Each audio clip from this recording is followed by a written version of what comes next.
the gods had spoken. The decree was absolute. The fifth age of the world had reached its end. For thousands of years it had endured, an age shaped by heroes, legends, and impossible deeds. It was an era where mortals challenged destiny, where kings rose from obscurity to carve their names into eternity, and where myths walked openly beneath the sun. But every age must eventually die, and the gods had chosen this one. Yet despite their power, despite their divine authority, one final obstacle remained. One final thread refused to be cut, a relic from a forgotten era, a survivor from a world that should have vanished long ago, a soul who had defied fate time and time again, a heretic. As long as he endured, the will of the gods could never be fully realized. As long as he stood, the fifth age would refuse to fade. And so the heavens turned their gaze toward the underworld, into the endless darkness beneath creation, into the realm of ashes and forgotten warriors. There, from the fires of Hades itself, they summoned a champion, a warrior forged through countless battles, a swordsman whose name had become legend, a man who had spent his life mastering death. And now, death itself had returned him. Musashi, the unrivaled swordsman, the slayer of legends, the executioner chosen by the gods, he rose from the ashes without question, without hesitation, without fear.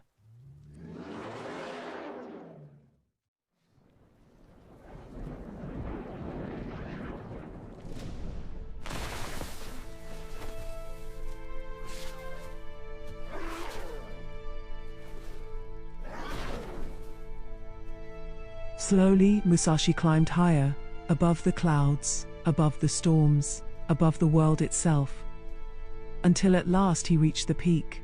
There, seated upon the mountain's summit, waited the final heretic. Not a monster, not a tyrant, not a villain, a hero, perhaps the greatest hero of them all, the Monkey King, once the champion of a glorious age, once the warrior who challenged heaven itself, now old, weathered. He circled the swordsman, studying him, measuring him. The final champion of the old age gazed upon the champion of the new. Neither spoke. Words were unnecessary. Both understood why they were here. Both understood what this battle would decide.